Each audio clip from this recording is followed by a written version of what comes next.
Okay. All right. All right, take two. Professor M again. We're going to be talking about argument and rebuttal. So it's very important no matter what you're doing in life, you've got to answer your critics. That's basically what the rebuttal is. So on mine, remember back to my topic for 101 was about Inland Empire traffic, doing something about that. And I boiled it down to doing something about the trucks. Does that solve the whole situation? No. Is it going to make a difference? Yes. Is it going to create other problems? Yes. And so that's probably where the critics come in and say, hey, look at what happens with the trucks. You're saying trucks stay in the far right-hand lane. Well, that's going to cause a bottleneck over there, and it's not going to let people exit. And of course, we'll go over the parts and then we'll go into how to answer that and others, and then also for 102. So you'll get the best of both worlds here from 101 and 102, kind of the topics and how to answer. Okay, all in under 10 minutes. Okay, so rebuttal, pronounced rebuttal. Don't say rebuttal. Don't say something else. And of course, argument. Argument's very important for your paper. And I'm going to be evaluating your argument probably as much as I am grammar, spelling, thesis, topic sentences, punctuation, all that good stuff. Okay, so first thing. So what happens here? Now, the previous video, I think by a high school teacher, she didn't go into this very much. It's not just the opposite of your thesis is what the critics say. It could be any number of things. It could be something totally out in left field. They could say, no, the problem isn't the trucks. The problem is money. Why don't we just have the money, like, say, San Francisco, to put in light rail or, tram, trolley cars, whatever. Okay? But, of course, money, that's kind of a catch-all. Well, of course we don't have money, but we have some. You got to budget your money. So something really out of the blue like that, out of left field, as I call it. I think it's called a counter argument. And it's kind of, out there. So you want to explain that. It's out there.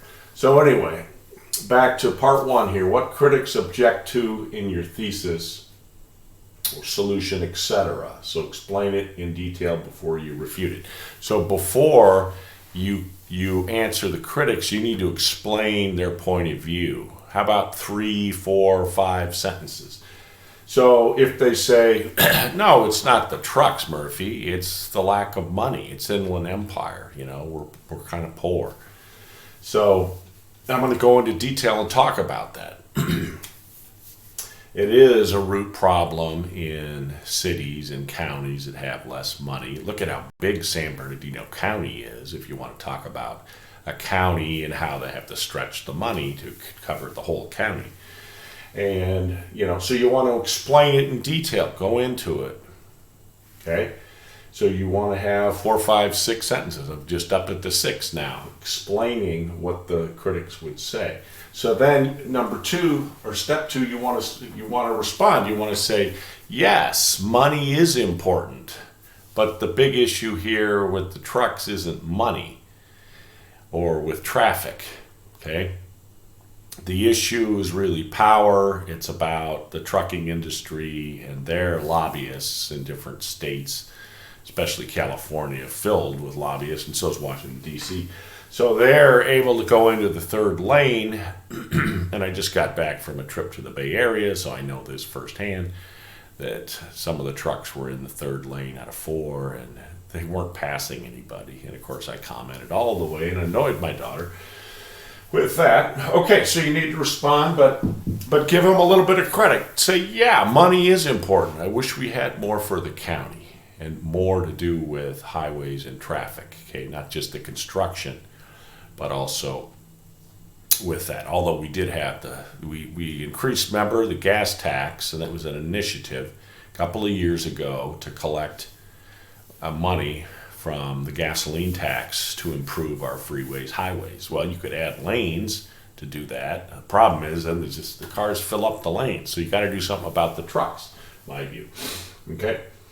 So you give them a little bit of credit, say, yeah, I mean, money is important. However, then you go into step 3 here. You want to go into detail on your response and say, I mean, money is always going to be a problem when you're talking about expensive things like transportation, if you're talking about high-speed rail. But my point was to do something with very little money, which is to put the trucks in the far right-hand lane or the first 2 lanes at worst, and keep them there from 7 a.m. to 7 p.m. Now, if you want to say that's a problem of money, it's really a problem of money. That's kind of, again, out in left field, and it's not really germane to, it's just fundamental to every issue. You know, you could say, well, that's because you don't have money. It's an issue of money. Well, yes, but also you need to do something about the trucks and free the other 2 lanes so passengers can freely go faster. Okay.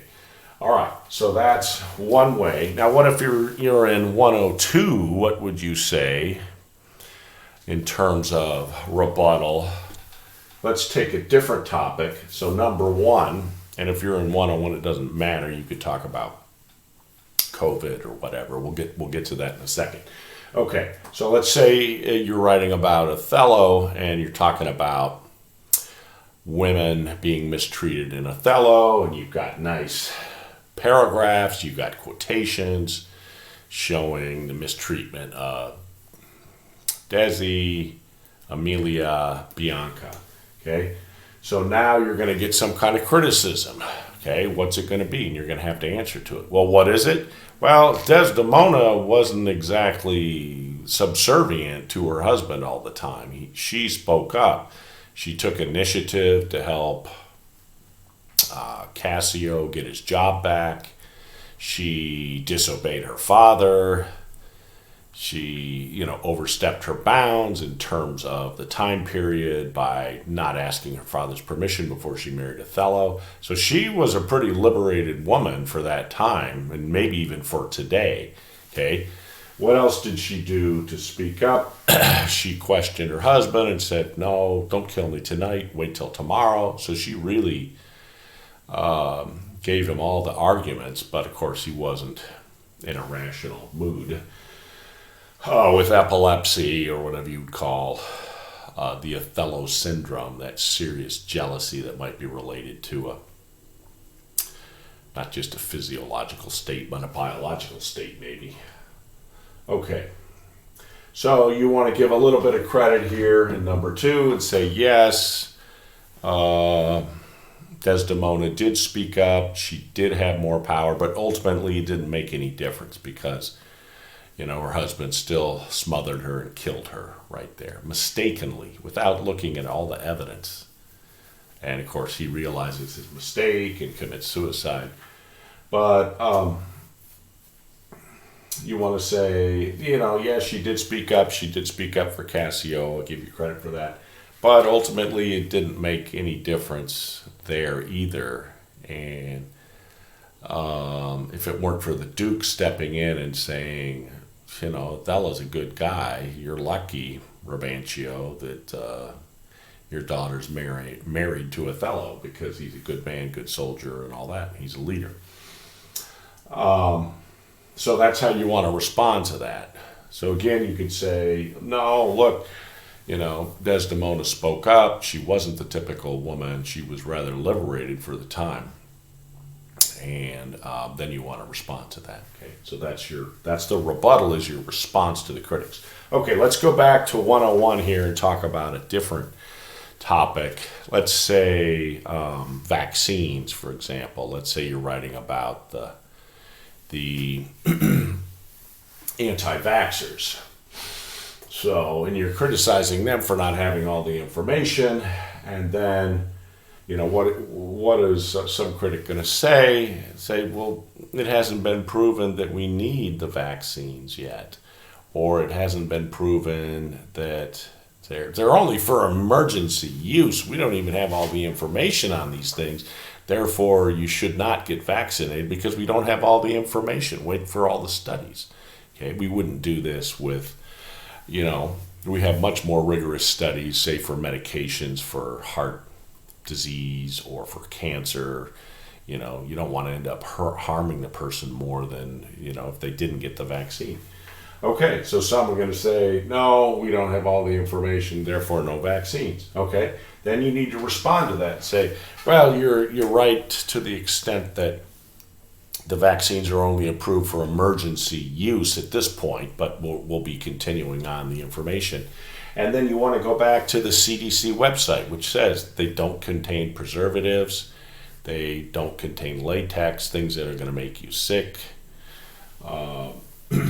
Based on the studies we've already done, this is the best thing. You don't want a chance of end up in the hospital where, you're going to need that serious treatment that Trump and Giuliani got to save your life. You don't want to end up like that. Okay.